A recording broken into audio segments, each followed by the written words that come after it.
What's going on, watchers? Will here, and today for this Godzilla Kong video we're discussing a multi-form kaiju who you may not have heard of. That took over a decade until he was officially seen by audiences in a video game. A monster so incredible that he had not one, not two, but 7 canceled scripts where he was the villain. A monster that has statistics and concept art and even some gameplay, but has never seen the big screen. Let's talk about Bagan. Now, Bagan originally was a part of the 1980s script for the film Resurrection of Godzilla. An unmade script that would eventually go on to be Godzilla 1985, but we'll discuss that another day.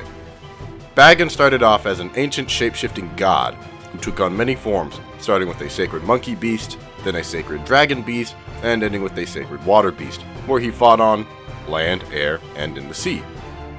In a later 1983 draft, he was supposed to become a hybrid of the 3 sacred beasts, only to have his clock cleaned by Godzilla, which was to be expected.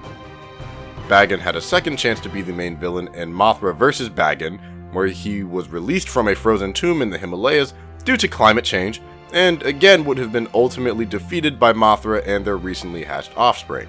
Then he was to be in Godzilla 3 in 1990, where he gets a backstory alteration to have been created by aliens. Then he almost came full circle again in both 1991 and 1995 in proposed Godzilla vs. Bagan movies. The 1991 version was supposed to be a sequel of sorts to the vs. Biollante film, but the popularity of King Ghidorah made Toho shift their focus.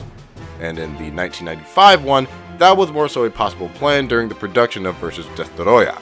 His final chances for film were set to be in the Rebirth of Mothra trilogy and the sequel film to Yamato Takeru, where he was considered to play a role in each but ultimately never did. But he did make it elsewhere. As I mentioned before, he did have a video game appearance where he was the final boss in the 1993 SNES game Super Godzilla. Apparently, as he was supercharged via cells of both Godzilla and King Ghidorah, he is extremely difficult to beat in game, so I suppose all that pent-up aggression of cancelled films, he finally got to take it out on the game players at home. He also had a brief stint in 1998 at the Godzilla Movie Studio Tour as a model in the publicity department, where he could be used in custom fan-made posters with Godzilla and Dogo Loss.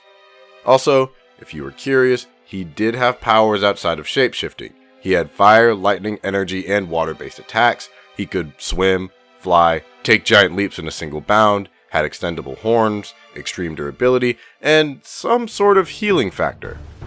Now, these are all a mixture of its script and game abilities, which is why I'm being a little vague, but honestly, Bagan is one of, if not the most interesting kaiju that we have never seen.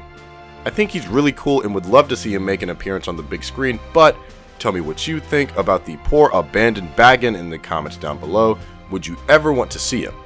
While you're there, don't forget to like and subscribe to our channel, Hybrid Network, and consider checking out our website and supporting us on Patreon for exclusive content.